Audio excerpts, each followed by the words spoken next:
Olá, tudo bem com vocês? Sou Poliana, monitora do Laboratório de Materiais de Construção Civil da UF, e neste vídeo vamos falar um pouco sobre inchamento da areia. Vamos relembrar o conceito e depois vamos traçar a curva de inchamento e entender os resultados que ela nos fornece de acordo com a norma ABNT NBR 6467. O inchamento da areia é um fenômeno que ocorre quando ela é molhada. Devido à tensão superficial da água, é possível que uma película se forme em torno do grão, como mostra a figura em azul, fazendo com que ocorra o aumento do volume aparente. Pode surgir então o seguinte questionamento: mas essa água adicionada não deveria ser absorvida pelos grãos? Na verdade, os grãos da areia não possuem uma grande porosidade. Desta forma, ela só absorve até a condição saturada de superfície seca. Ou seja, não são os grãos que incham. O que faz percebermos o aumento do volume é o afastamento dos grãos provocado pela adição da água.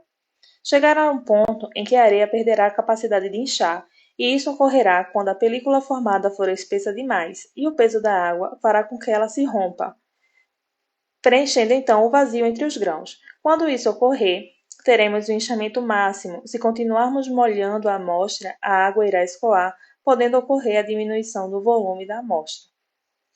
Dito isto, após o ensaio laboratorial, iremos obter uma tabela semelhante a essa, na qual iremos calcular a umidade real em percentual e o coeficiente de inchamento. Com esses dois dados calculados, podemos então traçar a nossa curva de inchamento. Para criar o gráfico aqui no Excel, vamos vir em Inserir, Gráfico de dispersão com linhas, selecionar dados, adicionar. O nome da série pode ser inchamento da areia. Os valores de x são os percentuais de umidade e os valores de y são os coeficientes de inchamento, que nada mais é que o volume úmido pelo volume seco. O eixo y, por uma questão de normalização, ele deve iniciar em 1.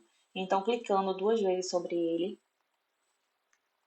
iremos formatar o eixo em opções de eixo no campo limite mínimo. Vamos digitar 1. Também iremos formatar o eixo X, para posteriormente consigamos fazer a leitura da umidade crítica. Então, em opções de eixo, em unidades principal, iremos digitar 1. Podemos então adicionar o título dos nossos eixos, clicando em adicionar elemento de gráfico, título dos eixos. Selecionaremos tanto na horizontal como na vertical. Podemos ainda adicionar a legenda. Vou escolher para ficar na parte superior. Assim como colocamos os valores há pouco, a umidade real ela encontra-se no eixo X e os coeficientes de inchamento encontram-se no eixo Y. Concluído isso, estamos com a curva de inchamento concluída. Porém, a norma NBR 6467 exige, além da curva de inchamento, que nós identifiquemos também no nosso gráfico a umidade crítica, o valor da umidade crítica e também o coeficiente médio de inchamento. Primeiramente, vamos identificar a umidade crítica. Para isso, precisamos traçar algumas retas no nosso gráfico. Para auxiliar nesse traçado, iremos adicionar as linhas de grades auxiliares, as secundárias, clicando em adicionar elemento de gráfico, linhas de grade. Selecionaremos a horizontal secundária e também a vertical secundária. Vamos dar um zoom no nosso gráfico para que possamos traçar as retas da melhor forma possível. A primeira delas deve ser paralela ao eixo X e deve tocar a curva no ponto máximo de inchamento. Então, vamos inserir ilustrações, formas. Iremos escolher a seta da linha, pois a leitura do valor no eixo Y, do coeficiente de inchamento, nos interessa. Então, para facilitar essa leitura, vamos traçar com a seta.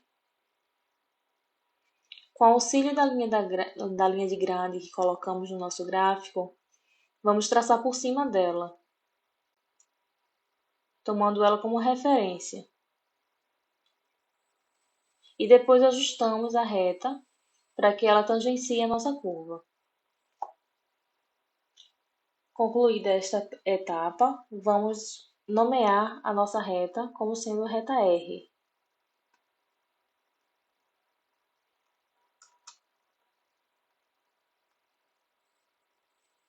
Vamos adicionar uma segunda reta, clicando novamente em Inserir, Ilustrações, Forma, clicando selecionando a linha. Vamos fazer uma reta, iniciando da origem do nosso gráfico até o ponto de interseção da reta R e a curva.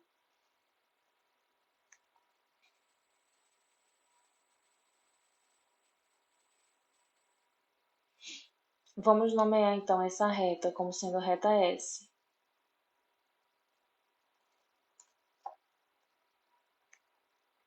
Precisamos ainda de uma terceira reta.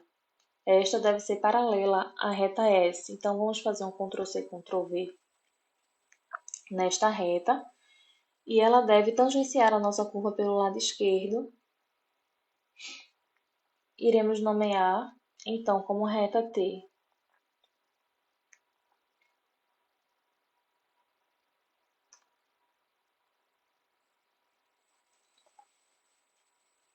Vamos nomear, então, os pontos de interseção, clicando em Inserir, Texto, Caixa de Texto. O ponto que caracteriza o inchamento máximo, nós vamos chamar de A.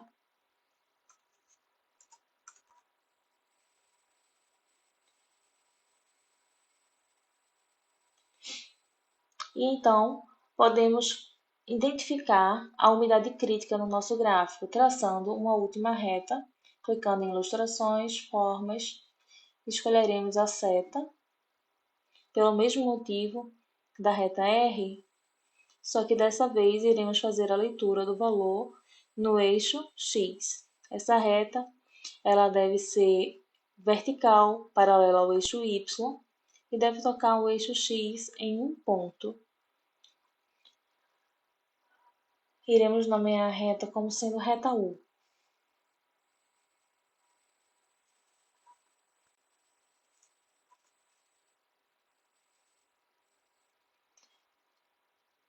E o ponto de interseção da reta U com a curva iremos chamar de ponto B.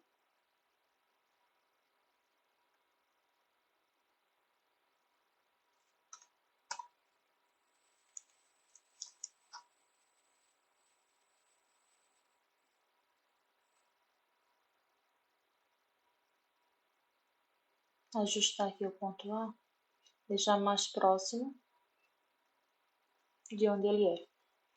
Então, a reta U, ela identifica a umidade crítica no eixo X. Então, fazendo a leitura do valor, ela vale 5,5%. Vamos anotar aqui. A umidade crítica nada mais é do que o ponto no qual o coeficiente de inchamento, a partir daqui, é considerado como constante e igual ao coeficiente médio de inchamento.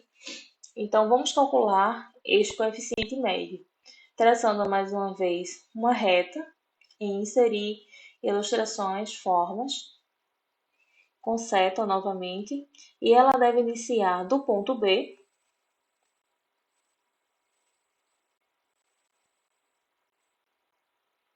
até o eixo Y.